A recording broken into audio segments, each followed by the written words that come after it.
Setagaya family murder. On the last night of 2000, a family of 4 was preparing for the new millennium in their home in Tokyo's Setagaya ward. Mikio Miyazawa, 44 years old, worked in corporate management. His wife Yasuko, 41, was a teacher. They had 2 young offspring living with them in their 2-story residence in Kamisoshigaya. Between 11:30 in the evening on December 30th and just after midnight on December 31st, someone entered their home. The intruder climbed a fence adjacent to Soshigaya Park and used an air conditioning unit to reach an unlocked second-floor bathroom window. Once inside, the person moved through the house. Mikio was in a downstairs room when he encountered the intruder. A struggle ensued, during which Mikio sustained stab wounds to his head from a sashimi knife. He did not survive the attack. Upstairs, the youngest family member, a young boy named Ray, was in his bedroom. The intruder strangled him in his bed. Yasuko and her daughter Nina were also upstairs. Both sustained multiple stab wounds inflicted with both the broken sashimi knife and a kitchen santoku knife. Neither survived. What happened next made the case extraordinary. The intruder did not immediately leave after taking 4 lives. Instead, the person remained in the house for what investigators estimated to be between 2 and 10 hours. The intruder's activities during this time were meticulously reconstructed through evidence left throughout the home. The person consumed food from the family's kitchen: barley tea, melon, and ice cream. The intruder used the toilet but did not flush, leaving biological evidence. First aid supplies and sanitary products were used to treat injuries to the intruder's hands, apparently sustained during the attacks. At some point, the person apparently took a nap on the sofa. At 1:18 in the morning, someone accessed the family's computer briefly. The intruder went through drawers and personal items, dumping papers into the bathroom and toilet. Before finally leaving, the person stole 150,000 yen in cash. The exit was through the front door, not the window used to enter. On the morning of December 31st, Yasuko's mother, Haruko, arrived at the house at 10:40 and discovered the bodies. She immediately contacted police, launching what would become one of Japan's most extensively investigated unsolved cases.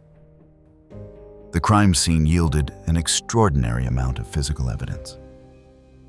Blood samples indicated the intruder had type A blood. Fingerprints were found throughout the house. DNA analysis suggested the perpetrator was male, thin, approximately 170 centimeters tall, right-handed, and likely between 15 and 22 years old at the time. More specifically, DNA indicated mixed ancestry. Paternal lineage showing East Asian markers, and maternal lineage suggesting European, possibly Mediterranean or Caucasus, heritage. This detail suggested someone of mixed racial background, which is relatively uncommon in Japan. Items left at the scene provided additional clues. A sweatshirt was identified as part of a batch of only 130 sold in Japan. A hip bag contained sand that was later determined to match samples from the Nevada desert near Edwards Air Force Base, as well as grains consistent with Japanese skate parks. Shoes left behind were Slazenger brand. A handkerchief carried the scent of Drakkar Noir cologne. Analysis of the biological evidence left in the toilet revealed the intruder's recent diet had included string beans and sesame seeds. Even these specific details have not led to identification. The Tokyo Metropolitan Police Department mobilized 298,300 officers in the investigation. They received 14,700 tips from the public. Every lead was pursued. DNA was compared against databases. The distinctive items were traced through manufacturing and sales records. Despite these exhaustive efforts, no match has been found. Theories about the intruder's motive have ranged from burglary gone wrong to a targeted attack based on personal resentment. The Nevada sand connection raised questions about possible links to United States military personnel stationed in Japan, or someone who had recently traveled from the United States. The mixed ancestry suggested in the DNA could support this theory, though many other explanations are possible. In 2021, a person who had purchased a knife similar to those used in the attacks was investigated but cleared through DNA comparison. The incident showed that investigators continue pursuing even tangential leads decades later.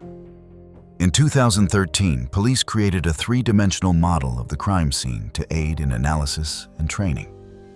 The house itself was eventually demolished in 2019, but all evidence was carefully preserved before the demolition. The Tokyo Metropolitan Police Department offers a 20 million yen reward for information leading to the perpetrator's arrest. Annual memorials are held for the Miyazawa family. And Erie, a relative of the victims, has spoken publicly about the case, criticizing media sensationalism while appreciating continued attention that might generate new leads. As of 2026, the Tokyo Metropolitan Police Department, TMPD, is led by Hirotaka Ogata. Chief Okabe was a previous official. However, the commitment to solving the case through a dedicated task force of approximately 40 officers remains active. From Tokyo, the mystery shifts to a Colorado trail where a young boy disappeared. Christopher Vigil. On April 30th, 1978, a family was hiking the Gray Rock Mountain Trail in Poudre Canyon, Colorado. Marion Vigil was with her two sons, enjoying the spring weather along Highway 14. Christopher William Vigil, a 9-year-old boy, was energetic and excited about the hike. Around 2 in the afternoon, Christopher moved ahead of his mother and younger brother on the trail. Christopher was carrying a regular Pepsi and wearing distinctive clothing: a green shirt, plaid pants, blue sneakers, and a maroon jacket. His mother could see him ahead on the trail initially. The path was well marked and frequently used by hikers. Christopher was not going far ahead, just maintaining a faster pace than his mother, who was walking with his 4-year-old brother Eric. Then Christopher was no longer visible on the trail ahead. Marion called for him, but received no response. She quickened her pace, expecting to round a bend and see him waiting, but when she reached the point where she should have caught up to him, Christopher was not there. He had vanished from the trail. Marion immediately contacted park rangers and law enforcement. Search and rescue teams were deployed quickly. The area where Christopher disappeared was challenging terrain: forested mountainside with steep drops, streams, and numerous places where someone could become lost or injured. But it was also a maintained trail where a 9-year-old should not simply vanish. Searchers combed the area around the trail. They found no trace of Christopher, no dropped items, no footprints leaving the trail, nothing to indicate where he might have gone. The Diet Pepsi can he had been carrying was never found. His distinctive clothing should have made him visible in the forest, but search teams saw no sign of him. Then witnesses came forward with troubling information. 2 people reported seeing a young boy matching Christopher's description in the company of an unidentified adult man. The sightings occurred after Christopher disappeared from the trail. The descriptions of the boy's clothing matched what Christopher had been wearing. But the man with him was not recognized, and neither Christopher nor the man was located despite these reports. Did Christopher encounter someone on the trail who took him? The sightings raised the possibility of abduction. Perhaps someone had been on the trail, encountered Christopher walking alone, and persuaded or forced him to leave with them. The 2 witness reports of seeing Christopher with an unknown adult suggested this was not simply a case of getting lost. But without finding Christopher or the man, investigators could not confirm this theory. Another possibility was exposure. The Colorado mountains in late April can have unpredictable weather. with temperatures dropping significantly, especially at night. If Christopher had left the trail, whether voluntarily, by accident, or while trying to take a shortcut, he could have become disoriented quickly. Without proper equipment or shelter, a 9-year-old would be vulnerable to hypothermia. Searches continued for days, then weeks. Hundreds of volunteers joined professional search and rescue teams. They covered vast areas of the Poudre Canyon, checking every ravine, every cluster of rocks, every place where a body might be concealed or where someone might have sought shelter. Helicopters provided aerial surveillance. Search dogs were brought in to track any scent. Despite these comprehensive efforts, Christopher was not found. The case grew cold. Investigators pursued leads as they emerged, but without physical evidence or confirmed sightings that led anywhere, the trail went nowhere. Christopher's brother, Eric Vigil, has led the family's search efforts since the passing of their mother, Marion Vigil, in the late 2010s. More than 45 years have passed since Christopher disappeared on that Colorado trail. The Gray Rock Mountain area continues to be popular with hikers. Occasionally, someone familiar with Christopher's case will conduct informal searches, hoping that new eyes or changed terrain might reveal something previous searchers missed. The wilderness that was supposed to be a pleasant family outing became the site of an enduring mystery. Whether Christopher left the trail voluntarily, encountered someone who took him, or suffered an accident that has kept him hidden for decades remains unknown. His family has lived with the absence of answers, unable to achieve closure or understand what happened during those minutes when Christopher moved ahead on the trail and disappeared. From a mountain trail to a suburban street. The next case involves a toddler who vanished from a car. Sky Metalwala. In Bellevue, Washington, on November 6, 2011, a mother reported that her young son had vanished. Julia Biryukova called authorities, claiming that her car had run out of gas and that when she returned with fuel, Sky Metalwala, a toddler, was no longer in the vehicle. She said she had left him in the car with his older sister while she walked about a mile to a gas station. Police responded to the reported disappearance immediately. When they examined the vehicle, they found it had plenty of fuel. The car had not run out of gas. Julia's explanation for why she left the car did not match the physical evidence. This discrepancy immediately raised suspicions about what had actually happened. Julia's account of events also contained other inconsistencies. She claimed to have walked to a gas station, but the timeline she provided did not align with the distance and her reported movements. She said Sky had been asleep in the car when she left and was gone when she returned. But the car had not been broken into, and there was no evidence anyone else had approached the vehicle. Investigators interviewed Julia extensively. She was in the midst of a custody dispute with Sky's father, Solomon Metalwala. The divorce and custody proceedings had been contentious. Solomon had expressed concerns about Julia's care of the young ones, and court documents reflected ongoing conflict between the parents.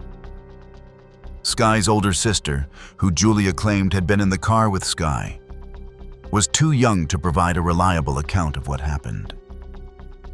Investigators could not determine from the sibling whether Sky had actually been in the car that morning or what had occurred. The physical evidence from the car was examined thoroughly. There were no signs of forced entry or struggle. The vehicle contained Sky's car seat, but forensic examination provided limited information about when Sky had last been in the car. Without witnesses who saw Sky in the vehicle that morning, investigators could not confirm Julia's account that he had been there. Police conducted extensive searches of the area around where the car had been parked. They checked nearby locations where a toddler might wander or where someone might have taken him. They reviewed surveillance footage from businesses and residences in the area. They found no evidence of Sky leaving the car, being taken from the car or being anywhere in the vicinity that morning. Investigators turned their focus to Julia and her movements before reporting Skye missing. They examined her phone records, financial transactions, and travel patterns. They conducted searches of locations Julia had access to, looking for any indication of what might have happened to Skye. The investigation suggested that whatever occurred likely happened before Julia drove to the location where she claimed the car ran out of gas. Solomon Metalwala cooperated fully with investigators. He had not seen Skye for some time due to the custody arrangements. He maintained that Julia was responsible for whatever had happened to Skye. He participated in media appeals, asking anyone with information to come forward. But he could provide no specific information about Skye's whereabouts, as he had not been present during the events Julia described. The custody dispute provided a possible context for motive. In contentious custody cases, parents sometimes take extreme measures to prevent the other parent from having access to the offspring. Whether Julia had harmed Skye to prevent Solomon from gaining custody, or whether something else had happened, remained a question investigators pursued. As of 2026, Skye Metalwala has never been found. No physical evidence has been discovered indicating what happened to him. While Julia Biryukova has never been charged with Skye's disappearance, she was investigated and later hospitalized for psychiatric reasons following the event. In 2024, the Bellevue Police Department confirmed they are now using forensic genetic genealogy to compare Skye's DNA against unidentified remains found across the Pacific Northwest. The case has become one of Washington State's most frustrating unsolved disappearances. Law enforcement believes Julia knows what happened to Skye, but has not provided truthful information. Without her cooperation and without physical evidence, determining Skye's fate has proven impossible. The investigation remains technically active, with periodic reviews and pursuit of any new leads that emerge. While Skye's disappearance centered on a mother's account, the next case would begin with the targeting of an entire family. Jennifer Short. In Henry County, Virginia, on August 15, 2002, sheriff's deputies responded to a home after concerned family members requested a welfare check. Michael and Mary Short had not been answering phone calls, and relatives worried something was wrong. When deputies entered the home, they found Michael and Mary deceased in their bed. Both had been shot execution style. The couple's daughter, Jennifer Short, was not in the home. Her absence immediately raised alarm. Had she fled during the attack? Had she been taken? Was she hiding somewhere in terror? Deputies searched the property and surrounding area, calling for Jennifer and looking for any sign of her. She was not found. The crime scene showed no signs of forced entry. Michael and Mary appeared to have been in their bedroom, likely sleeping, when someone entered and shot them. The manner of the attack, shooting both while they were in bed, suggested the perpetrator knew where they would be. This was not a spontaneous act, but rather an execution. The family's vehicle was missing from the property. This discovery suggested whoever was responsible had taken the car, possibly with Jennifer inside it. An immediate search was launched for the vehicle, with law enforcement across Virginia and surrounding states alerted to be looking for the car and for any sign of Jennifer. Days later, on August 21st, Jennifer's body was discovered in Rockingham County, North Carolina, approximately 45 miles from the Short family home. She had been shot. The family's vehicle was found abandoned nearby. Jennifer had been taken from her home, transported to another state, and her life had been ended there. Why would someone target an entire family? Investigators examined every aspect of Michael and Mary's lives, looking for enemies, conflicts, or situations that might lead to such targeted attacks. Michael worked in a stable profession. Mary was active in the community. The family had no obvious involvement in activities that would make them targets. They were not wealthy, eliminating robbery as a primary motive. They had no known disputes with neighbors or associates that would explain such actions. The investigation generated numerous leads, but none led to arrests. Police interviewed hundreds of people, family members, friends, co-workers, neighbors, anyone who might have information. They examined Michael's work relationships and Mary's social connections. They looked into the family's finances and personal history. Nothing provided a clear motive or identified a suspect. Forensic evidence from the scenes in Virginia and North Carolina was analyzed extensively. Ballistics experts examined the weapons used. Medical examiners determined the sequence of events and timing. DNA evidence was collected and compared against databases. The forensic work confirmed what investigators already knew. This was a planned, targeted attack on the family, but it did not reveal who was responsible. The case has remained active for more than 2 decades. Investigators continue pursuing leads, re-interviewing witnesses, and examining evidence with new technologies. They have revisited the case files multiple times, hoping that something overlooked initially will take on new significance with fresh eyes. Annual memorial motorcycle rides are held in honor of the Short family. These events keep the case in public awareness and demonstrate community support for finding justice.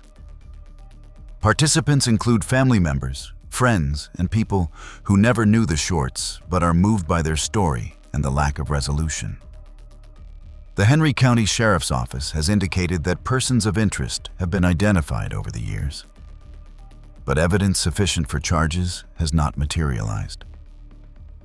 The investigation requires not just knowing who was responsible, but proving it beyond reasonable doubt. Without witnesses to the attacks and with limited physical evidence linking specific individuals to the crimes, building a prosecutable case has proven impossible. As of 2026, the Short family case remains unsolved. Michael, Mary, and Jennifer Short have been gone for more than 20 years, their lives taken in attacks that made no sense to those who knew them.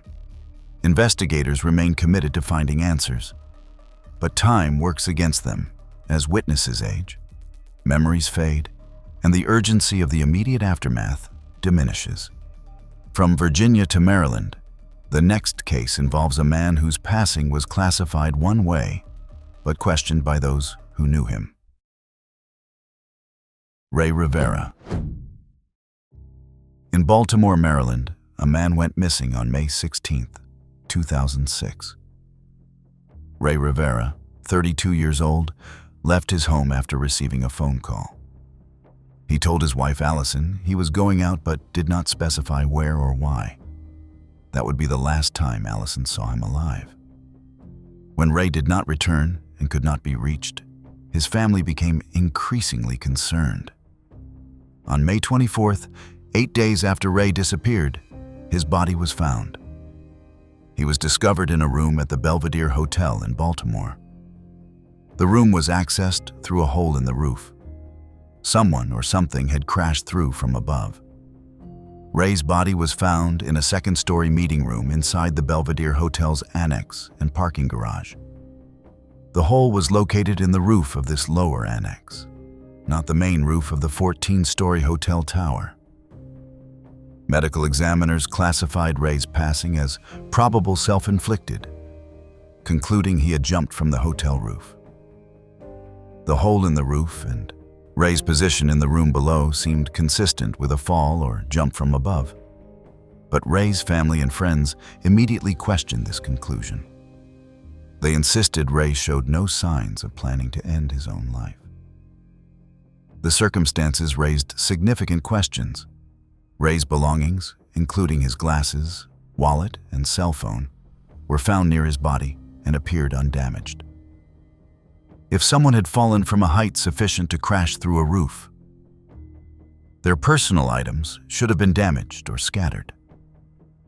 The fact that these items were intact and neatly placed seemed inconsistent with the fall theory.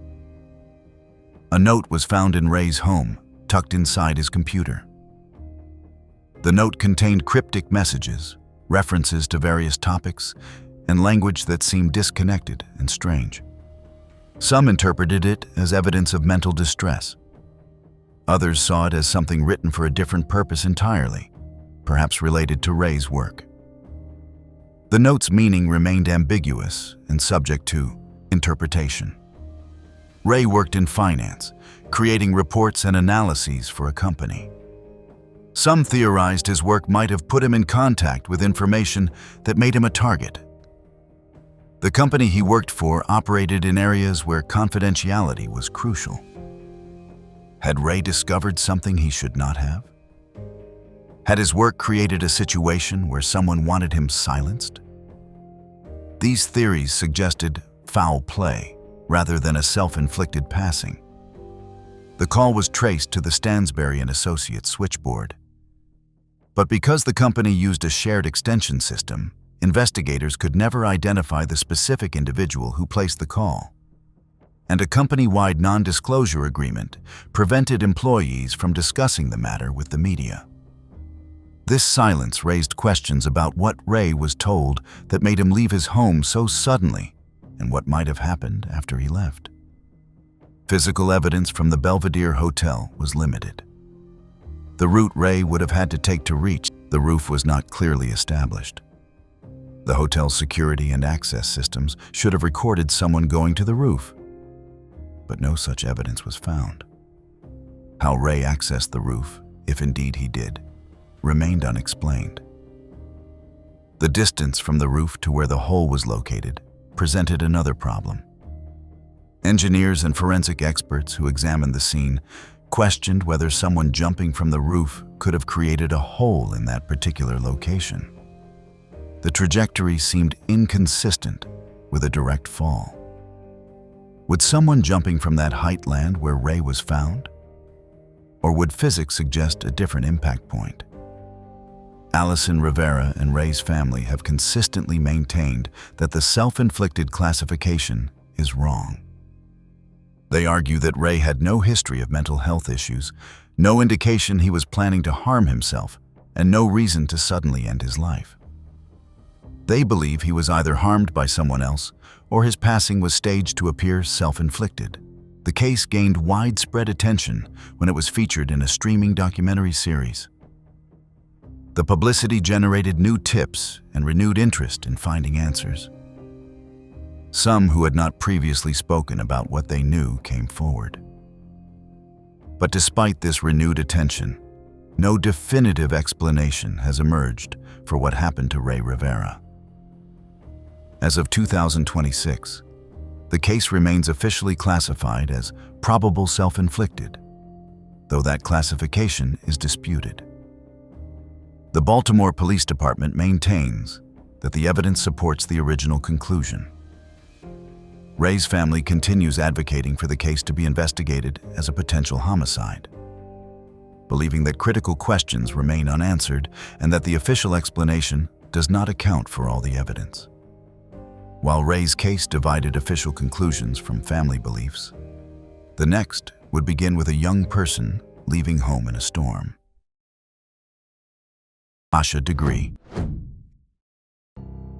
In Shelby, North Carolina, a young person left her home during a powerful storm in the early morning hours of February 14, 2000.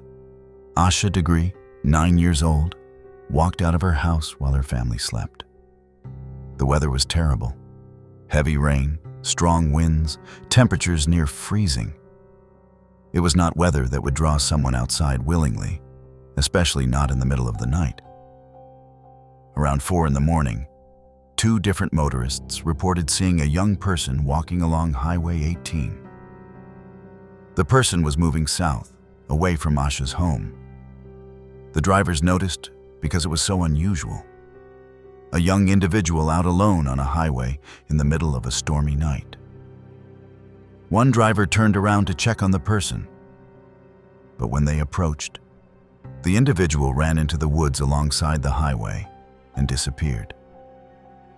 When Asha's family woke that morning and found her gone, they immediately contacted police. Searches began along Highway 18 and Swat, the woods where the motorists had seen someone flee. Despite intensive searching, Asha was not found. The storm had made conditions difficult for searchers, but teams combed through the area methodically. A year and a half later, in August 2001, Asha's backpack was found. The discovery location was approximately 26 miles from where she was last seen. The backpack was wrapped in plastic and buried. The deliberate concealment suggested someone had taken Asha's belongings and hidden them. Inside the backpack were some of Asha's personal items, providing confirmation it was hers, but offering no immediate clues about what had happened to her. Why would a 9-year-old leave home in the middle of a terrible storm? Investigators examined Asha's life for any indication of what might have prompted her to leave. Her family said she was not troubled, had no reason to run away, and would not normally go outside alone at night. School records and interviews with teachers showed a well-adjusted student with no apparent problems. Friends and classmates could think of no reason Asha would leave home like that. The theory that Asha was meeting someone became central to the investigation. Perhaps she had been contacted by someone she knew or trusted, someone who convinced her to leave her house and meet them. The fact that she fled when a motorist approached suggested she was either afraid or had been instructed not to talk to anyone. This behavior indicated she might have been under someone's influence or following instructions. In September 2024, investigators executed major search warrants at a property in Shelby, North Carolina, seizing a 1960s model Rambler car and removing multiple items for forensic testing. As of 2026, authorities have confirmed they are investigating specific local individuals, but the text message admissions remain an unverified rumor from early social media reports. DNA. Evidence collected from items found near where Asha was last seen has been linked to specific individuals. A vehicle became a focus of the investigation. Investigators identified a specific car they believe was involved in Asha's disappearance. The owner of the vehicle and associates have been subjects of intensive investigation. While no arrests have been publicly announced, the investigation has narrowed significantly to specific individuals. The reward for information leading to resolution of Asha's case has been increased to $100,000. The substantial amount reflects both the seriousness of the case and the belief that someone in the community knows what happened.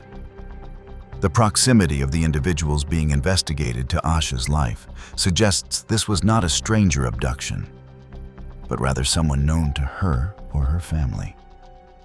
In September 2024, the FBI and Cleveland County Sheriff's Office executed major search warrants on Cherryville Road, Shelby, seizing a 1960s model green Rambler car.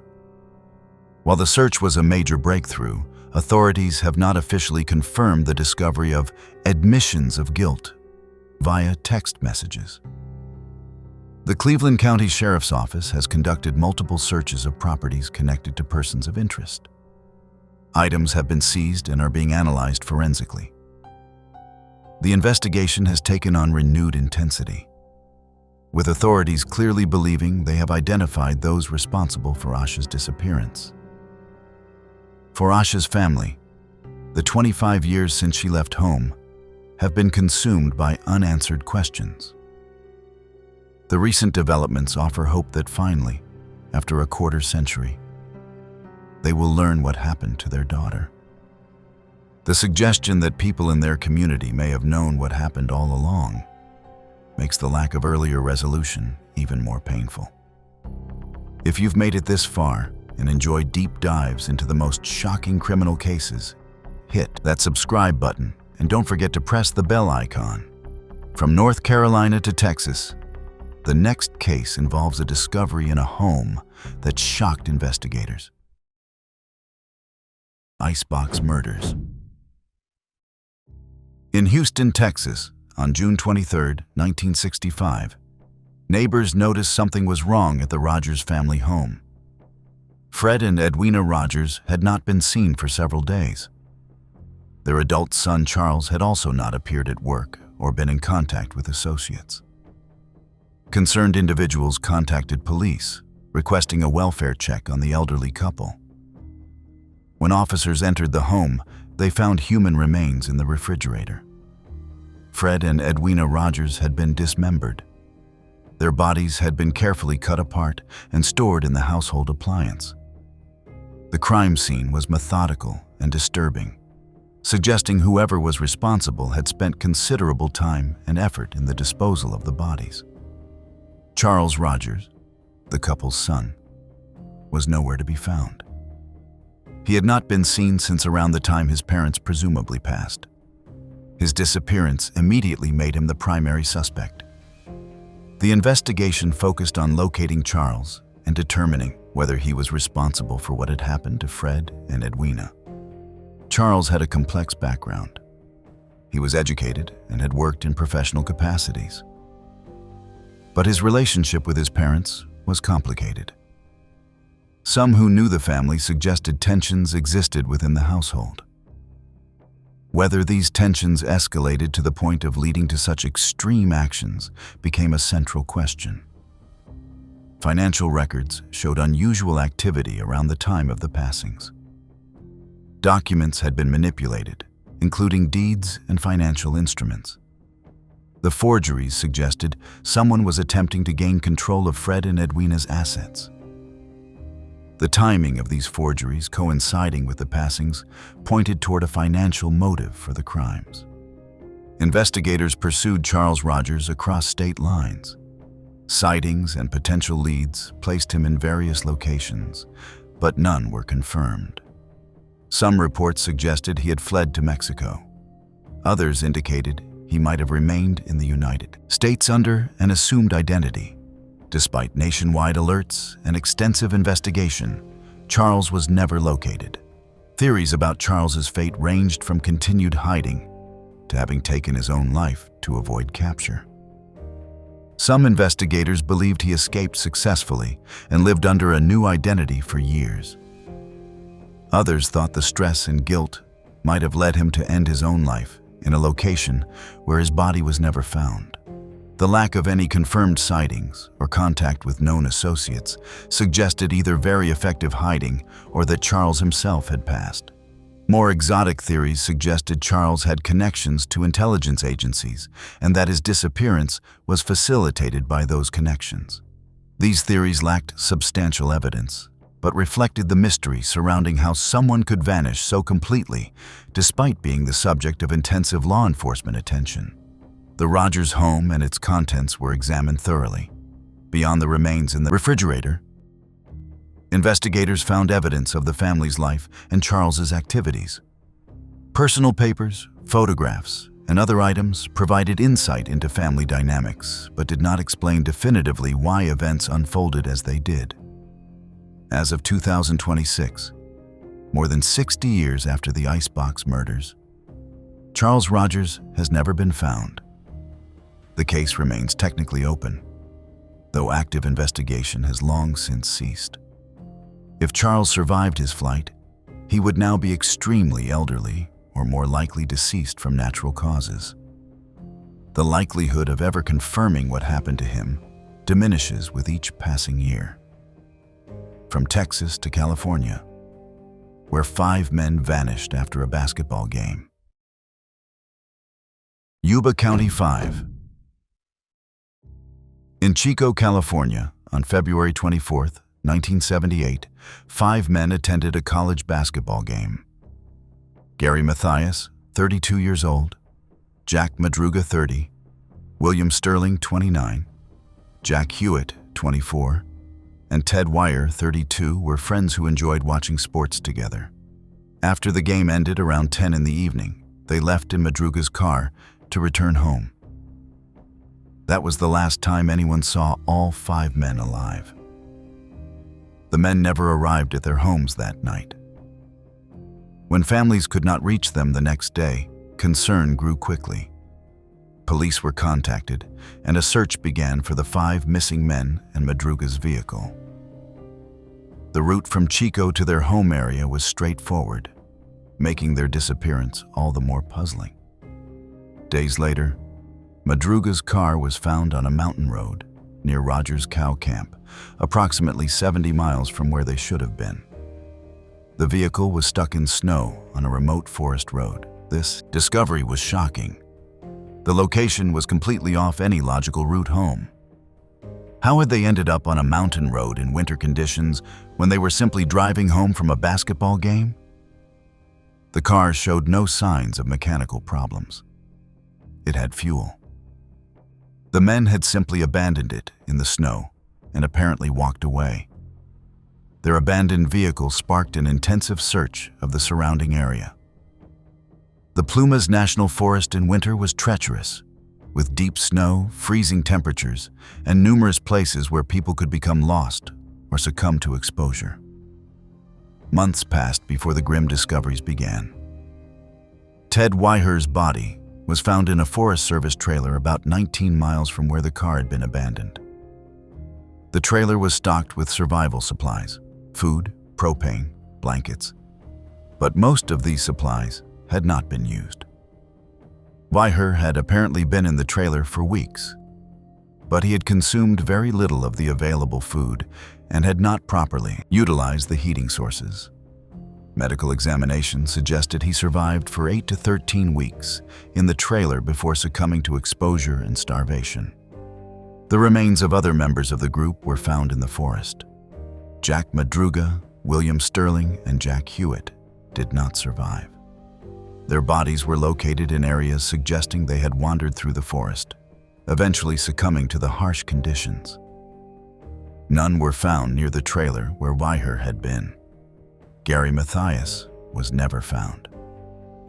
Despite extensive searches, no trace of him was discovered.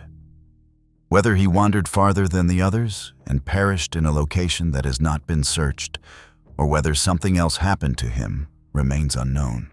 Why had they driven to that remote location? Investigators examined various theories. One possibility was that they took a wrong turn, perhaps while looking for a shortcut or while confused about directions.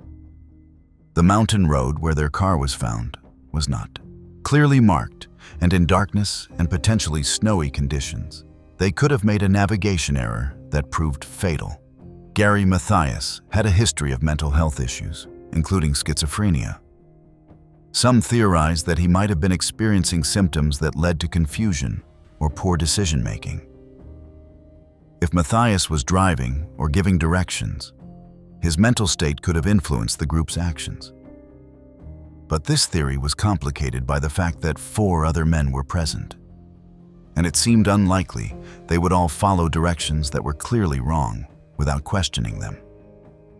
The mystery of why Ted Weiher did not use the survival supplies in the trailer where he was found added another layer of confusion. The trailer had food, heat, and shelter. Everything needed to survive until rescue arrived. Why had Weiher not eaten the food or properly used the propane heater? Medical conditions like hypothermia can cause confusion and poor judgment, but the extent of his non-use of available resources seemed extreme. In 2020, internal law enforcement documents classified Gary Mathias's case as a homicide rather than a missing person or death by exposure. This classification suggested authorities believed foul play was involved in Mathias's disappearance. But the documents did not publicly reveal what evidence led to this determination or who might have been responsible. A Netflix docuseries released in 2025 examined the case.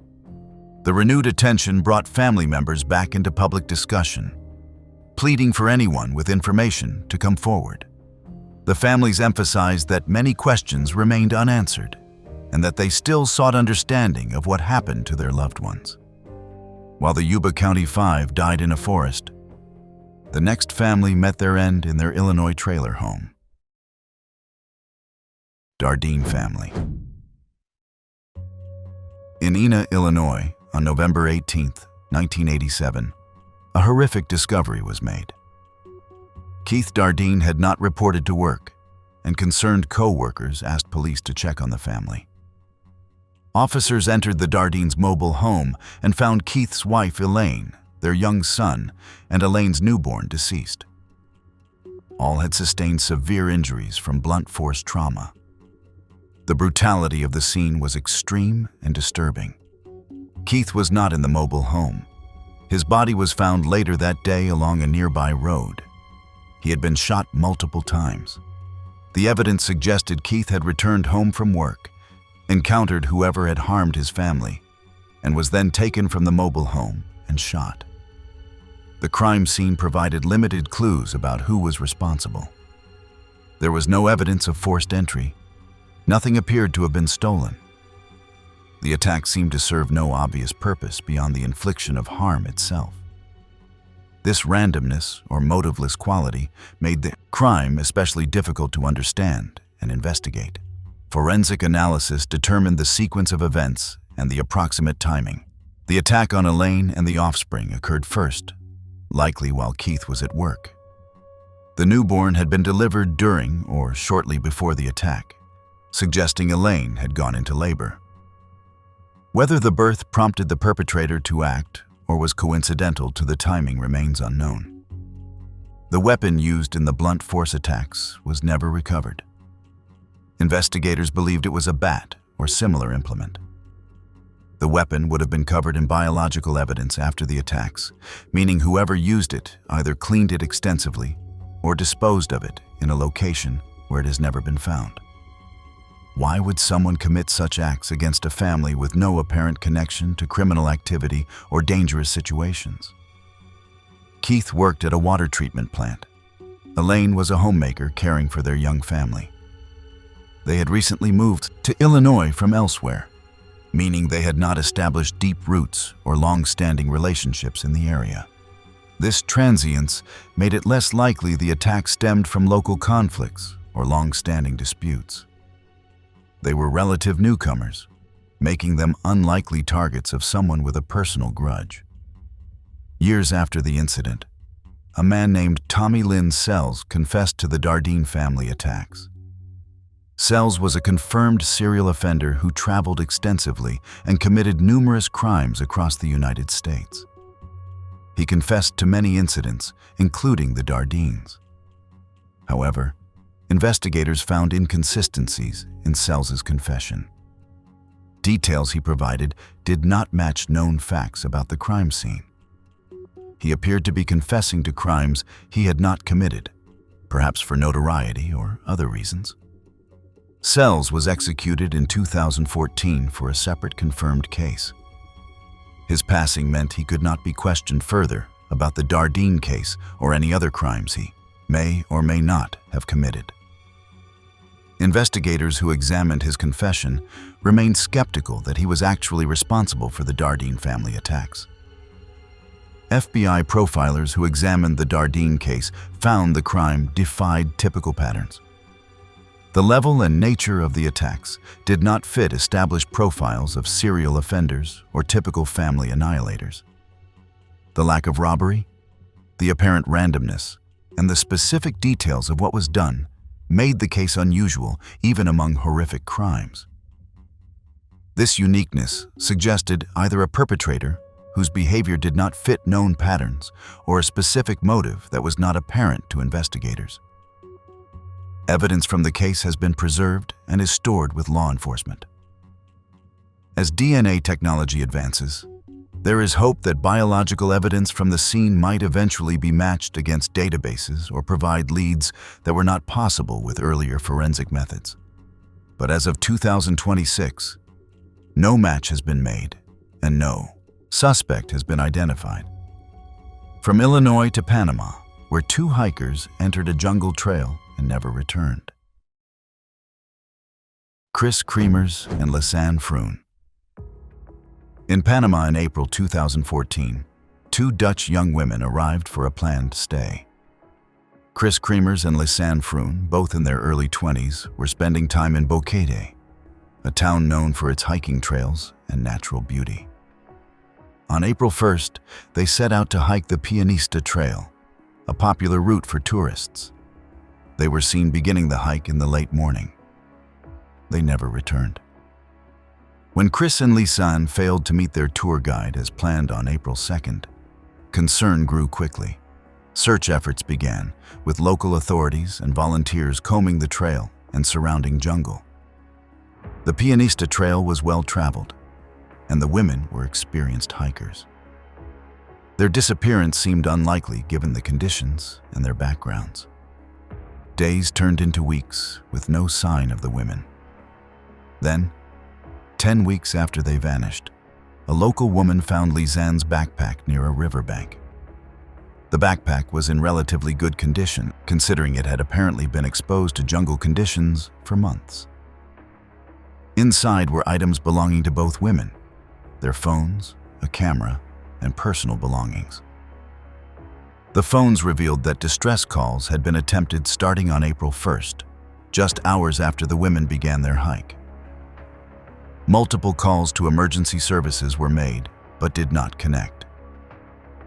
The calls continued sporadically for several days, suggesting the women were lost and attempting to get help, but could not reach anyone. The phone data showed the devices being turned on and off, presumably to conserve battery power. Photographs on the camera provided eerie documentation of their final days. Early photos showed Chris and Lisanne on the trail, smiling and enjoying their hike. Then there was a gap of hours. The next series of photos, taken at night, showed nothing but darkness with occasional glimpses of jungle, rocks, and river. The photos seemed random, taken every few seconds or minutes, as if someone was using the camera flash to provide light or was signaling for help. Eventually, remains belonging to both women were found scattered in the jungle. The condition and location of the remains raised questions. The 2014 forensic pathology report concluded that the recovered remains showed no signs of tool marks or trauma, consistent with severing, attributing the scattering of the bones to the high-velocity flow of the Culebra River during the rainy season. The dispersal pattern seemed unusual, with remains found in locations that did not obviously connect to the trail or to each other. The official conclusion was that Chris and Lisanne became lost on the trail, wandered into the jungle, and perished due to exposure, injury, and inability to find their way back. The night photos were interpreted as attempts to use the camera flash for illumination while moving through darkness. The scattered remains were attributed to natural processes and possibly animals moving the bodies after initial decomposition. But questions persisted. In 2025, new analysis revealed anomalies in the digital evidence. Photo number 509 was found to be deleted from the camera, with the deletion occurring after the last photos were taken. The deleted photo was between the day photos and the night photos, suggesting something significant might have been captured and then deliberately removed. Phone data analysis showed attempts to enter incorrect PIN codes, suggesting someone other than the owners was trying to access the devices. Whether this occurred while the women were still alive or after they had passed remained unclear. But the pattern suggested tampering or attempts to access information on the phones. The condition of some remains, particularly the severing of certain bones, raised questions about whether natural decomposition and animal activity could fully explain the state of the bodies. Forensic experts who examined the remains had differing opinions. Some believed the condition was consistent with natural processes in the jungle environment. Others thought the evidence suggested human intervention. Books and podcasts released in 2025 examined the evidence in detail. These analyses suggested that the evidence might have been manipulated, that the official conclusion of accidental passing might not account for all the facts, and that foul play could not be ruled out. The digital anomalies especially, the deleted photo and the PIN entry attempts, suggested someone had accessed the devices after Chris and Lisanne could no longer use them themselves. As of 2026, The case remains officially closed, with the conclusion that the women became lost and perished. But families and investigators continue to question whether this explanation accounts for all the evidence. The digital tampering revelations, the condition of the remains, and the scattered nature of the discovery locations keep alternative theories alive. Whether Chris Kremers and Lisanne Froon died from tragic misadventure, or whether something more sinister occurred in that Panamanian jungle, remains a matter of debate and investigation. Elizabeth Short. On January 15, 1947, the body of 22-year-old Elizabeth Short was discovered in a vacant lot in the Leimert Park neighborhood of Los Angeles. The remains had been severed at the waist through a surgical procedure known as hemicorporectomy, with the body completely drained of blood and positioned with arms raised above the head and legs spread apart. The face bore deep slashes extending from the corners of the mouth toward the ears, creating what investigators termed a Glasgow smile. Flesh had been removed from the thighs and chest area, and ligature marks indicated the victim had been bound during the attack. The medical examiner determined the cause of passing to be cerebral hemorrhage resulting from blows to the head, combined with shock from the extensive injuries sustained. Elizabeth Short had been born in 1924 in Boston and had relocated to California with aspirations of pursuing work in Hollywood entertainment. She lived a transient lifestyle, moving between residences and maintaining various social connections in the Los Angeles area. The media nicknamed her the Black Dahlia, due to her preference for dark clothing and her fondness for flowers, particularly dahlias. She was last seen alive on January 9, 1947, in the company of her boyfriend, Robert Manley, who was subsequently cleared of involvement through alibi verification. The Los Angeles Police Department investigation involved interviews with over 150 suspects and processing of 60 false confessions, demonstrating the massive public interest the case generated and the challenges investigators faced in sorting credible leads from attention-seeking individuals. Physical evidence collected included a handbag and shoe that had been cleaned of fingerprints and were discovered near the body. An envelope containing Short's birth certificate, social security card, and photographs was sent to a Los Angeles newspaper, with investigators believing the perpetrator had sent these items to generate additional publicity. Investigators noted the precision of the bisection and the manner in which blood had been drained from the body, leading to theories that the perpetrator possessed medical or mortuary knowledge. This observation generated focus on individuals with anatomical expertise, including physicians and mortuary workers. Several theories emerged connecting Short's case to other unsolved incidents, including the Cleveland torso murders, which involved similar dismemberment techniques, and a series of cases in Los Angeles referred to as the Lone Woman murders. Several individuals emerged as suspects during the investigation and in subsequent decades. George Hodel, a physician, drew attention when his son Steve Hodel later claimed wiretap recordings from the 1950s captured his father making incriminating statements, including, "Supposin' I did kill the Black Dahlia." However, these recordings were never presented as evidence in criminal proceedings. Leslie Dillon, a former mortuary assistant, was detained for questioning but released when alibis could not be definitively disproven. Mark Hansen, who owned a residence where Short had stayed, was investigated based on theories he had made advances she rejected.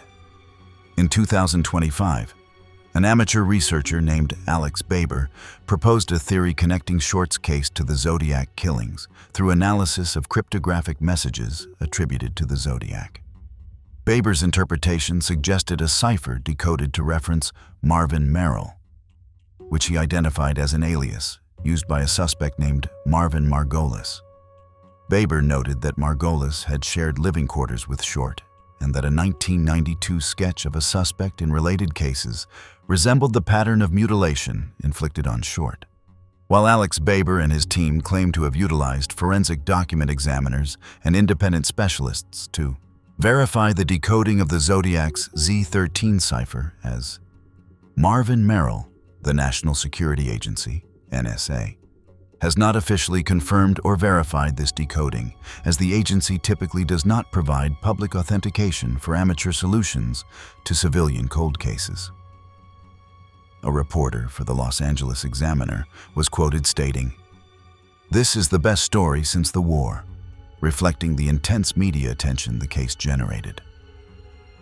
The nickname Black Dahlia was coined by journalists rather than being a name Short used for herself, demonstrating how media coverage shaped public perception of the case.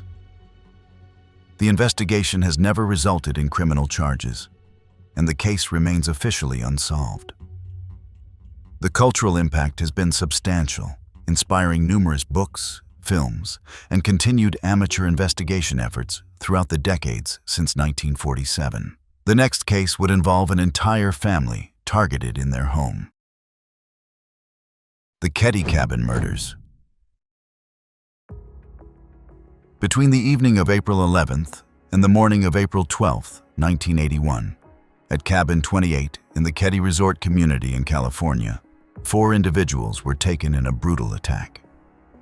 The victims were Glenna Sue Sharp, her son John, her daughter Tina, and John's friend Dana Wingate. The perpetrator or perpetrators bound the victims with electrical tape and cords before inflicting fatal injuries through stabbing, beating with hammers, and strangulation.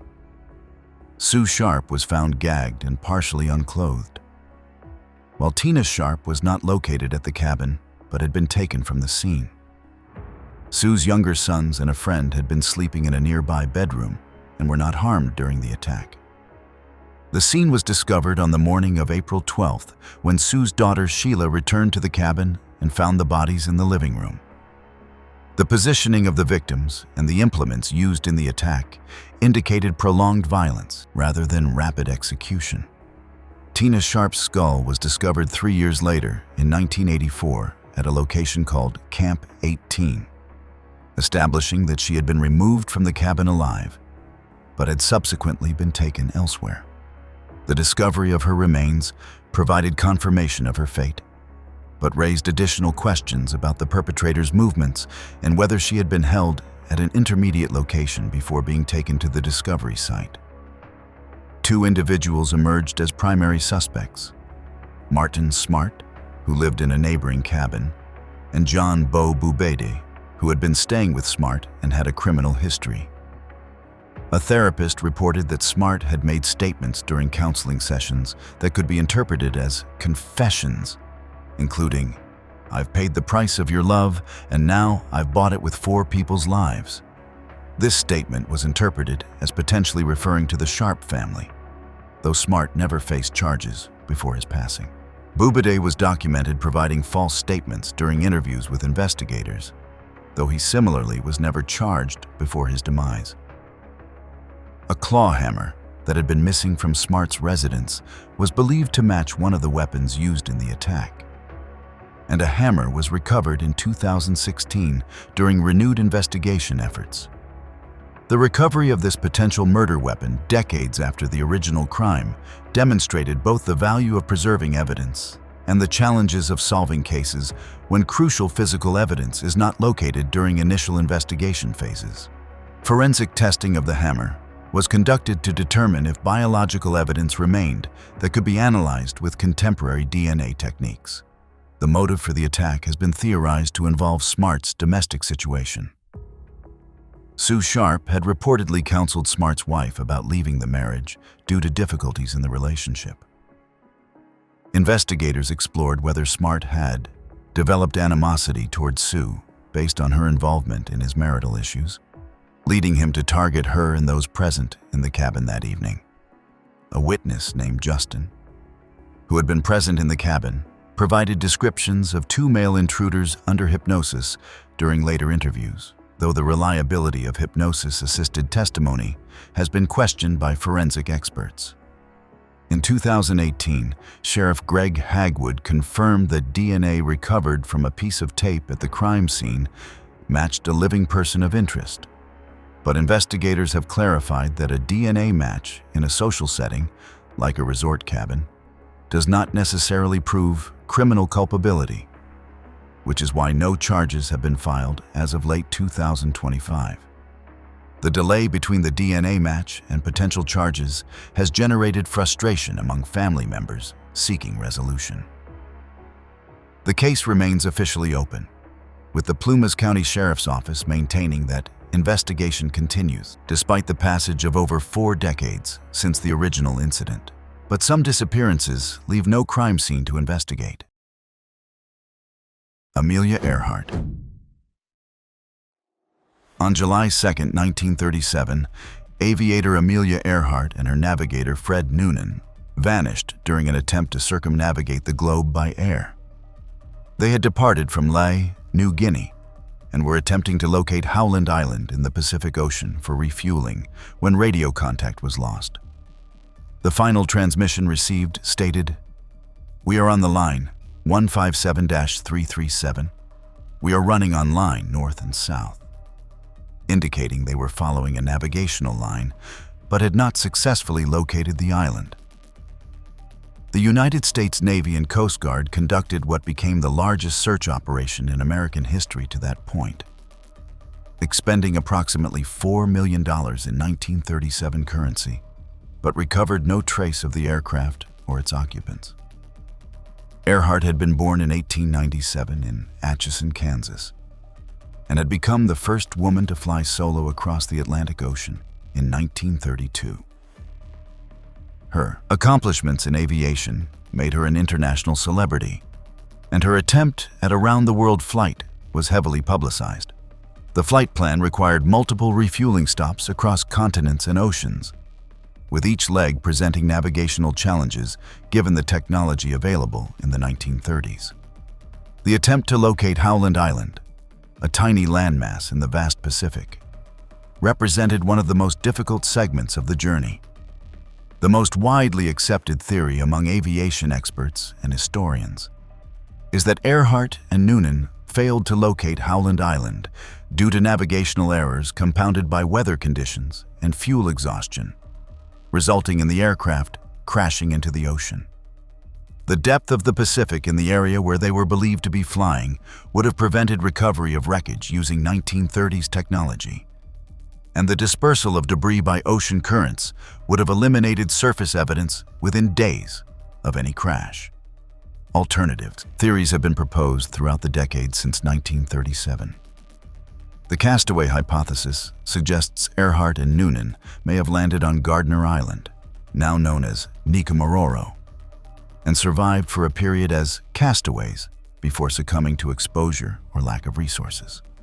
While TIGHAR researchers claim a piece of aluminum, patch 22V1, matches Earhart's Electra, and a 2018 forensic analysis of measurements from bones found in 1940, since lost, suggested a match to Earhart. Many forensic anthropologists dispute these findings, arguing the original 1940 medical analysis concluded the remains were male.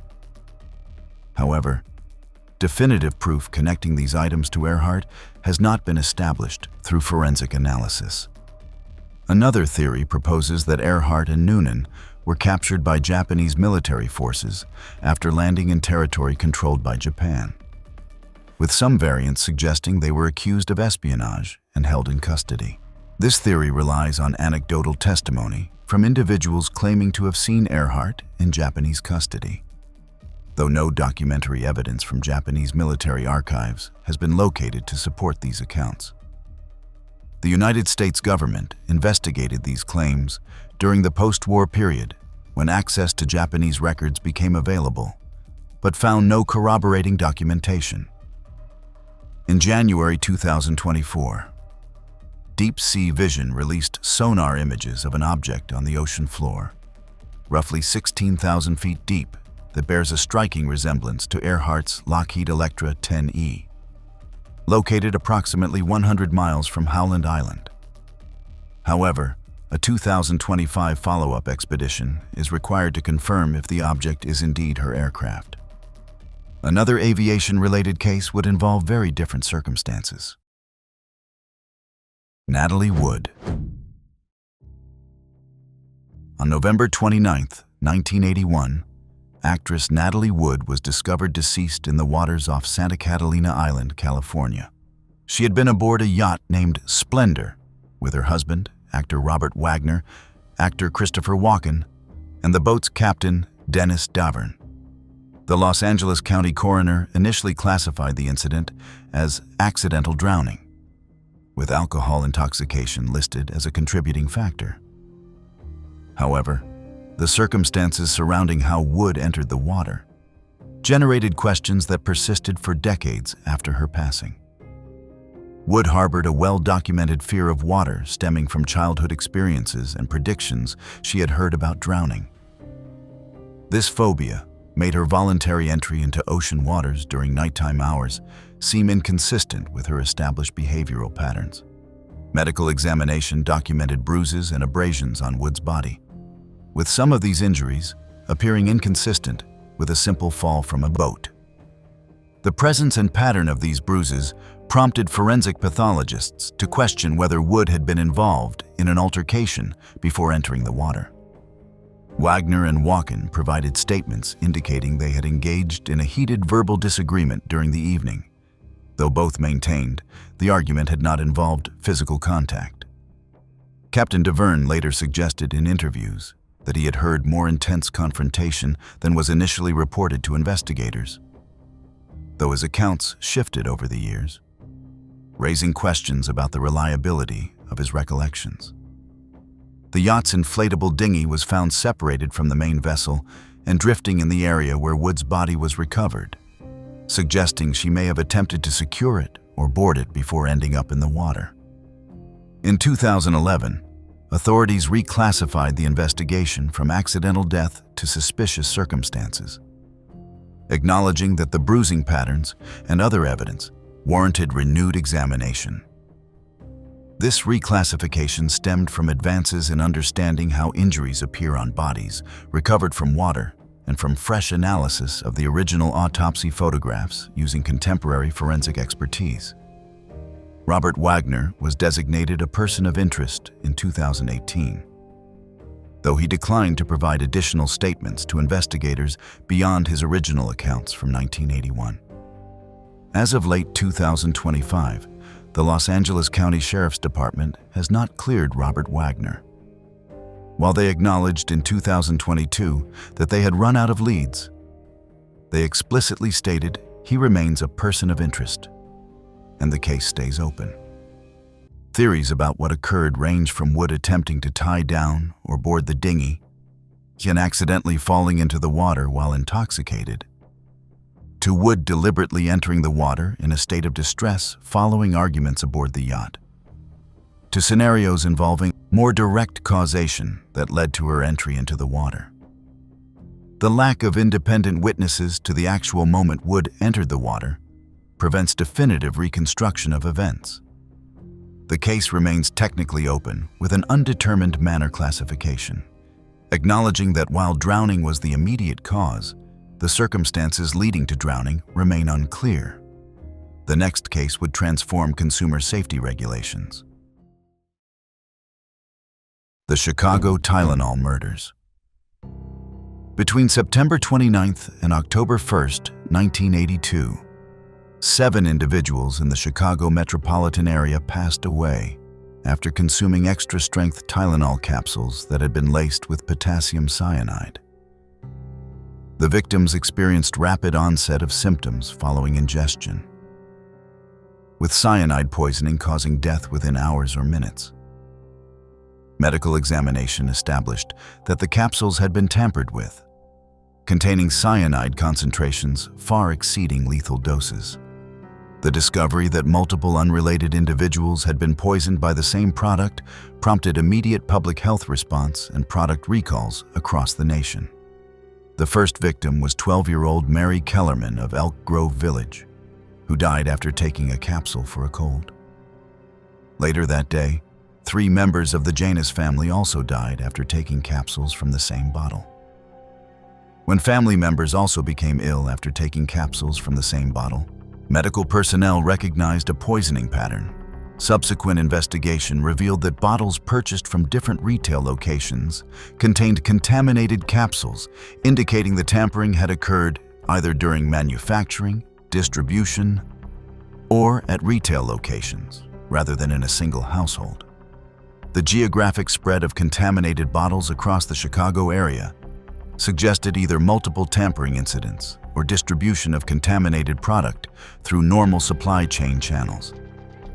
Johnson & Johnson, the parent company of McNeil Consumer Products, which manufactured Tylenol, responded by recalling approximately 31 million bottles of the product nationwide, with an estimated retail value of $100 million. The company offered to exchange all Tylenol capsules consumers possessed for tablets, which were less susceptible to tampering. The crisis prompted the pharmaceutical and food industries to develop tamper-evident packaging, including sealed bottles with safety features that would indicate if products had been opened before purchase. Federal legislation mandating tamper-resistant packaging for over-the-counter medications followed within 2 years. Investigation efforts involved multiple law enforcement agencies, including the FBI, with hundreds of suspects interviewed and numerous theories pursued. James William Lewis emerged as a significant person of interest after sending a letter demanding payment to halt further poisoning incidents. Lewis was convicted of extortion related to the letter, but was never charged with the poisonings themselves, as investigators could not establish his presence in Chicago during the relevant time frame or connect him to the contaminated bottles through physical evidence. James William Lewis passed away in July 2023 at his home in Massachusetts, taking any secrets he may have had to the grave. Despite his death, the FBI conducted fresh DNA tests on his personal belongings in 2024, though no public link to the Chicago crime scenes has been established. The motive for the tampering has never been definitively established. Theories range from an individual seeking to cause random harm to someone with a grievance against Johnson & Johnson or the pharmaceutical industry, to a perpetrator who had intended to target a specific victim but created multiple contaminated bottles to disguise the intended target. The lack of additional tampering incidents after the initial outbreak and recall suggested either the perpetrator achieved their objective through the initial poisonings or was deterred by the massive law enforcement response and public attention the case generated. Recent documentary examinations and advanced DNA testing of evidence have been conducted as forensic capabilities have evolved, though no breakthrough leading to charges has been announced. The bottles and capsules were handled by numerous individuals during manufacturing, distribution, retail display, and purchase, complicating efforts to identify which DNA profiles might belong to the perpetrator versus innocent parties in the supply chain. The case remains officially unsolved, with the FBI maintaining an open investigation and encouraging anyone with information to come forward. If you've made it this far and enjoy deep dives into the most shocking criminal cases, hit that subscribe button and don't forget to press the bell icon. Some mysteries would remain unsolved even when victims could be found. The Beaumont children. On January 26, 1966, 3 siblings departed their family residence in Somerton Park, South Australia, to spend the day at Glenelg Beach. The outing was routine, with the group having made similar trips to the beach on previous occasions without incident. Multiple witnesses observed the siblings during the morning and afternoon hours in the company of a tall, thin man with fair hair, who appeared to be engaging with them in activities on the beach and purchasing food for them. The siblings were expected to return home by bus in the early afternoon, but failed to arrive at the anticipated time. Parents Jim and Nancy Beaumont initially assumed the children had missed their intended bus and would return on a subsequent service. However, as afternoon progressed into evening without their return, Concern escalated, and authorities were notified. The investigation that commenced immediately involved extensive searches of the beach area, surrounding neighborhoods and waterways. Witnesses who had observed the children during the day provided descriptions of the unidentified man, creating a composite profile of someone appearing to be in his 30s or 40s, standing approximately 6 feet tall, with a thin build and sun-tanned skin. The witness accounts indicated the man had been observed playing with the siblings in the water and on the sand, purchasing meat pies and beverages for them at a shop, and engaging in what appeared to be friendly interaction. One particularly significant observation involved the siblings using changing facilities at the beach, with the man reportedly waiting outside, suggesting a level of familiarity and trust that would allow them to go with this individual without apparent distress. The expenditure of money by the siblings on food and activities exceeded what their parents had provided, leading investigators to conclude the man had given them additional funds. The investigation expanded rapidly, with searches conducted across South Australia and into other states. Despite one of the largest missing persons investigations in Australian history, no trace of the siblings or definitive evidence regarding their fate has been located. The case generated numerous theories and supposed sightings, with witnesses claiming to have seen individuals matching the descriptions in various locations, though none of these reports led to recovery of the siblings. Several suspects have been investigated throughout the decades. Bevan Spencer von Einem, who was later convicted of unrelated offenses, drew attention after informants claimed he had made statements about the Beaumont case. Arthur Stanley Brown, who had connections to the Glenelg area in 1966, was also examined as a potential person of interest. However, neither individual has been definitively linked to the disappearance through physical evidence or confession. In February 2025, a privately funded search led by MP Frank Pangallo targeted the former Castalloy foundry in North Plympton. While the week-long dig initially discovered a 2-meter-long pit and various bone fragments, the South Australia Police confirmed in March 2025 that the remains were not human, once again leaving the case without a forensic breakthrough. The disappearance profoundly impacted Australian society, fundamentally altering parental attitudes toward children traveling unsupervised and playing in public spaces. The marriage of Jim and Nancy Beaumont did not survive the strain of the disappearance, with the couple separating in subsequent years. The case remains open with South Australia Police, with authorities maintaining that any information, regardless of how much time has passed, should be reported for investigation. The next case would occur in a family home on a holiday morning. John Benet Ramsey.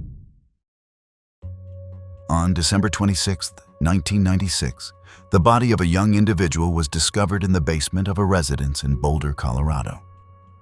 The family had reported finding a ransom note earlier that morning, demanding payment for the safe return of the individual. The note, written on paper from a pad found within the residence, demanded $118,000, which happened to approximate the value of a recent bonus received by the father through his business activities.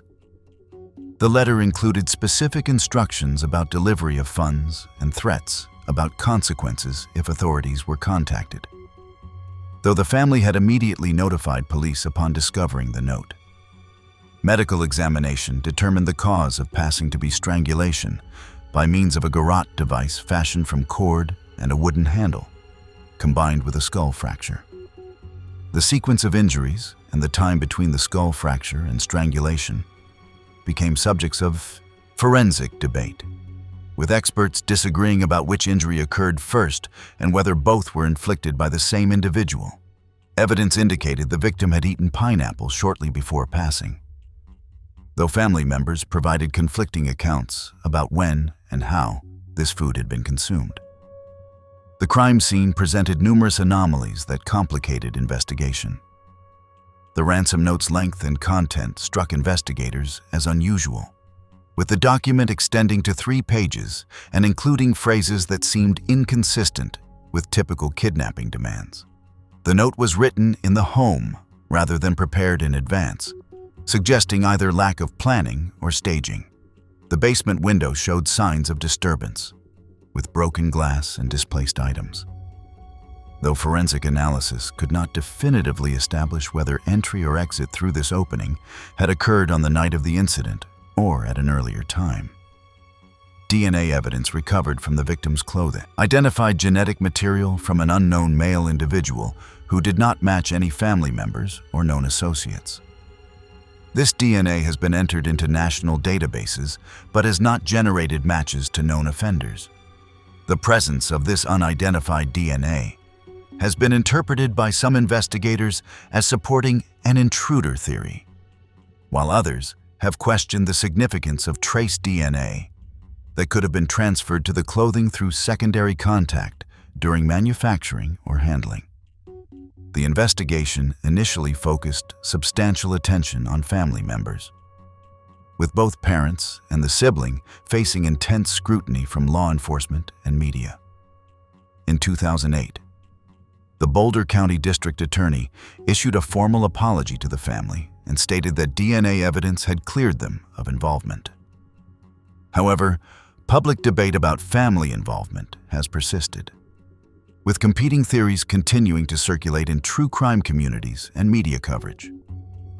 In December 2025, Boulder Police Chief Stephen Redfearn confirmed that dozens of items from the crime scene, some never before tested, are currently undergoing advanced DNA sequencing at the Colorado Bureau of Investigation.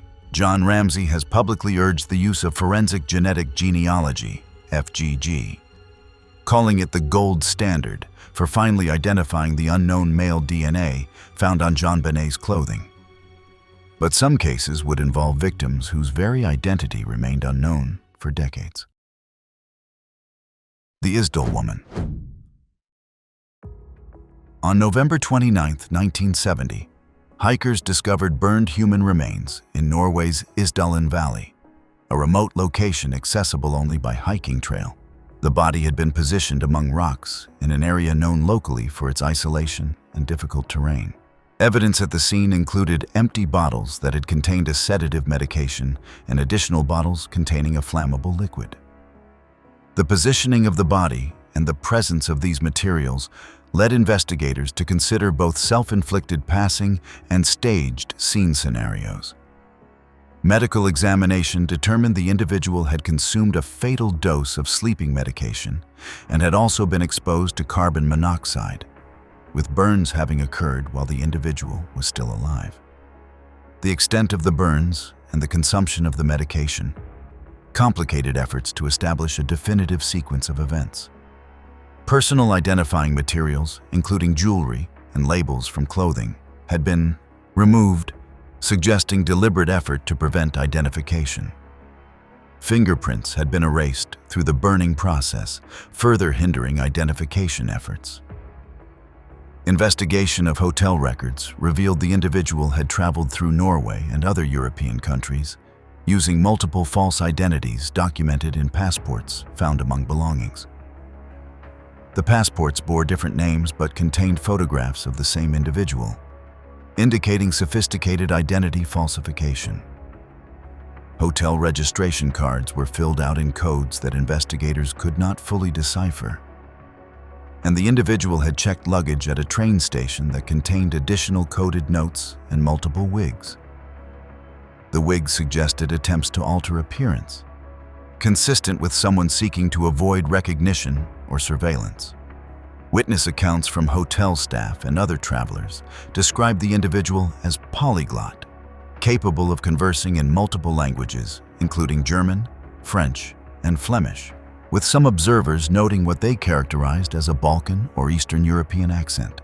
The linguistic abilities and the pattern of international travel led investigators to consider possibilities, including espionage activities, though no definitive evidence of intelligence work has been located. Several witnesses reported observing men following or meeting with the individual at various locations during the weeks before the body was discovered. though these men were never identified. Isotope analysis of dental work and bone composition suggested the individual had been born in approximately 1930 in the region near Nuremberg, Germany, and had potentially relocated to France at some point during childhood or adolescence. The dental work exhibited characteristics of European practices from the mid-20th century. However, attempts to match the dental records to missing persons reports from Germany and France produced no definitive identifications. In 2023 and 2024, a widely circulated theory published in Neue Zürcher Zeitung proposed that the Isdal woman was a Palestinian operative financed by Swiss banker François Genoux. This theory aligns with her frequent travel, use of Belgian aliases, and the presence of coded notebooks, suggesting she was a courier rather than a traditional spy. The question of whether the passing was self-inflicted or caused by others has never been conclusively resolved. The case remains officially unsolved, with the individual's identity still unknown despite decades of investigation and modern forensic techniques. Another case from an earlier era would shock a small American community. Villisca Axe Murders. On the morning of June 10, 1912, a neighbor discovered 8 individuals deceased inside a residence in Villisca, Iowa. The victims included 6 family members and 2 overnight guests, all having been struck with an axe while sleeping during the nighttime hours. The scene indicated the perpetrator had moved methodically through the residence, attacking each victim in their beds with blows to the head. While the strikes were exceptionally brutal, the victims were identified by their positions in their respective beds and the clothing they wore, as the perpetrator had used the blunt side of the axe for most of the fatal blows, followed by the sharp edge. The family was well established in the Villisca community, active in local church activities and maintaining a prominent position in the small town's social structure. The father operated a successful business, and the family was regarded as affluent by local standards. The overnight guests were siblings who had attended a church event with the family earlier that evening and had been invited to stay rather than walking home in darkness. The fact that 2 additional individuals were present in the residence that night suggested the attack may have been opportunistic rather than specifically planned around the family's typical household composition. Physical evidence at the scene included the murder weapon, an axe belonging to the family that had been taken from the property and used in the attacks. After completing the attacks, the perpetrator had left the axe in a downstairs room, rather than taking it from the premises or disposing of it elsewhere. Windows throughout the residence had been covered with clothing and curtains, suggesting the perpetrator wanted to prevent observation from outside while conducting the attacks or afterward. A lamp had been left burning in the downstairs area, though most of the residence was dark. Evidence suggested the perpetrator had remained in the residence for a period after the attacks, possibly concealing in the attic space during the nighttime hours and departing only after daylight. A bowl of water containing blood dilution had been found in the kitchen, indicating the perpetrator had attempted to wash after the attacks. Traces suggesting the perpetrator had consumed food from the kitchen were also documented, demonstrating a level of comfort remaining in the residence that struck investigators as unusual. The primary suspect who faced trial was Reverend George Kelly, a traveling minister who had been in Villisca on the evening of the attacks. Kelly had attended the same church event as the family and had been observed leaving town on a train early the following morning. His behavior in subsequent weeks, including making statements about the case to various individuals, drew investigative attention. Kelly faced trial twice for the offenses, with the first trial ending in hung jury and the second producing an acquittal. The evidence against him was largely circumstantial, based on opportunity and subsequent suspicious behavior, rather than physical evidence linking him to the scene. Alternative theories connected the Villisca attacks to a series of similar axe-related family attacks that occurred in the Midwest and other regions during the same general time frame. Investigators focused on Henry Lee Moore, who was convicted of murdering his mother and grandmother with an axe in 1912. And modern profilers often link the Villisca crimes to the man from the train theory, which suggests a serial killer traveled the rails, committing dozens of similar axe murders across the US and Canada between 1911 and 1912. The case remains officially unsolved, representing one of Iowa's most notorious cold cases from the early 20th century. A modern case would demonstrate how vehicles could provide both evidence and questions. Maura Murray. On February 9, 2004, a vehicle was discovered abandoned on a roadside in Haverhill, New Hampshire, following a single vehicle collision. The driver's door was left ajar, with damage to the vehicle consistent with striking a tree or snowbank, though the collision appeared relatively minor. A local bus driver who lived nearby had observed the vehicle shortly after the collision and offered assistance to a woman at the scene, who told the bus driver, Butch Atwood, not to call the police because she had already called AAA. A statement Atwood found suspicious, as there was no cell phone reception in that specific dead zone of the White Mountains. The bus driver notified authorities and returned to his residence, with the entire interaction lasting only minutes.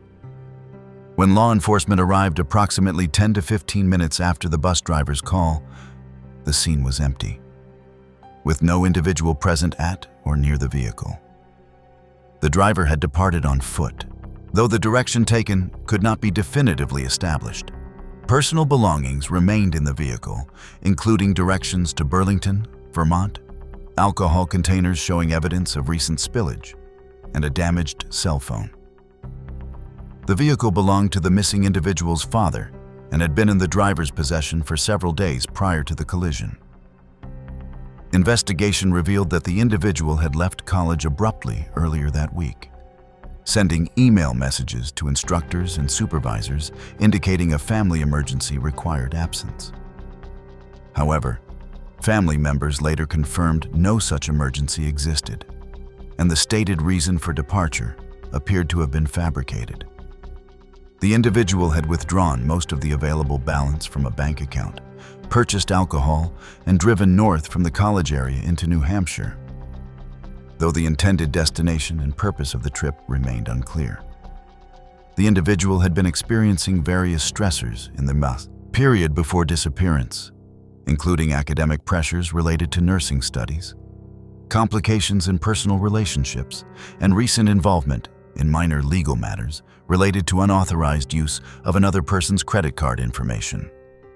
Some family members and investigators theorized the individual might have been seeking solitude or escape from these various pressures, possibly intending to spend time in a rented accommodation in a remote area.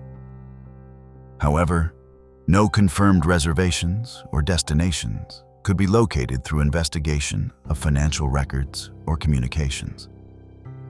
The bus driver who interacted with the individual at the crash scene described the driver as appearing uninjured, though potentially shaken or distressed. The conversation was brief and cordial, with the driver declining assistance but not displaying obvious signs of extreme distress or fear. This account has led to theories that the individual may have voluntarily departed the area on foot, either with someone known or through hitchhiking, rather than encountering harm immediately at the crash scene. In late 2024 and throughout 2025, the New Hampshire Cold Case Unit utilized advanced ground-penetrating radar on a specific parcel of land in Landaff, NH. Following a tip regarding a local resident, rather than a transient, with a history of violence, though the search concluded in September 2025 without the discovery of remains. This person of interest had a history of concerning behavior and had been in the general area during February 2004, though no physical evidence directly linking this individual to the case has been announced. The lead represented renewed investigative focus after years of various theories and tips that produced no breakthrough. Family members, particularly the father, have maintained active advocacy for continued investigation, conducting independent searches and keeping public attention on the case through media engagement. The combination of the unexplained departure from college, the crash scene abandonment, and the complete absence of confirmed sightings or communications after that evening has generated extensive speculation about what occurred. The case remains open with New Hampshire authorities, though after 2 decades without definitive leads, resolution appears increasingly unlikely without substantial new evidence or witness information. The final case would become one of the most publicized disappearances in modern history. Madeleine McCann. On May 3, 2007, a family reported their young daughter missing from a vacation apartment in Praia da Luz, Portugal. The family had been dining at a restaurant approximately 50 meters from the apartment, conducting periodic checks on their sleeping offspring throughout the evening. During one such check, the mother discovered the individual was no longer in the bedroom, with the window open and shutters raised. The discovery prompted immediate searches of the resort complex and surrounding area, with Portuguese authorities notified and initiating investigation procedures. The initial investigation faced criticism for response timing and scene preservation. Numerous individuals entered the apartment before forensic examination could be completed, potentially compromising physical evidence. Portuguese police pursued various theories during early investigation phases, including possibilities that the individual had wandered from the apartment independently or that family members had been involved in staging a disappearance. British detection dogs brought to examine the apartment indicated potential presence of human remains, though subsequent forensic testing of materials produced inconclusive results. Witness accounts provided conflicting descriptions of individuals observed near the apartment complex on the evening of May 3rd. One family member reported observing a man carrying what appeared to be an individual wearing similar nightwear to what the missing person had been dressed in, though the significance of this sighting and whether it actually involved the missing individual could not be confirmed. Other witnesses described different individuals in the area who might have been engaged in suspicious observation of the complex, though none of these descriptions led to definitive suspect identification during initial investigation. The case generated unprecedented international media attention, with the family conducting extensive publicity campaigns to maintain awareness and generate tips. The British government committed substantial resources to investigation, establishing Operation Grange in 2011 to review all evidence and pursue new leads. This operation has continued for over a decade, making it one of the most expensive missing persons investigations in British law enforcement history.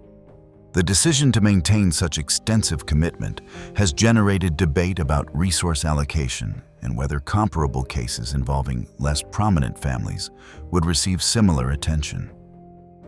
In 2020, German authorities announced they had identified a primary suspect, an individual with a history of offenses against persons who had been living in Portugal during the time frame of the disappearance.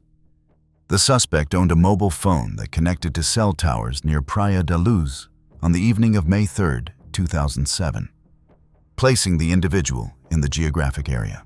The suspect had previously been convicted of unrelated offenses and was serving a sentence in Germany when identified as a person of interest in the McCann case. In October 2024, the suspect, Christian Bruckner, was acquitted of unrelated sexual offense charges in a Braunschweig court.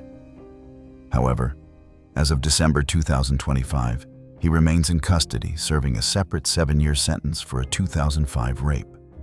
While German prosecutors continue to maintain he is the primary suspect in the McCann disappearance, despite not yet filing formal charges in that specific case.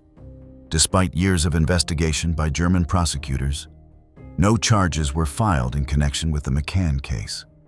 German prosecutor Hans Christian Wolters has stated repeatedly that they have concrete evidence that Madeleine McCann is deceased. though they have admitted they lack the smoking gun required to bring the case to trial without a body or a confession. The case remains officially open, with multiple jurisdictions maintaining active investigation. British authorities continue to receive funding for Operation Grange and conduct periodic searches based on new information or leads. The family continues to advocate for investigation and maintains hope for resolution, despite the passage of 18 years without definitive answers about what occurred on May 3, 2007. This was all from our side today. Thanks for watching. Click here to check out another video.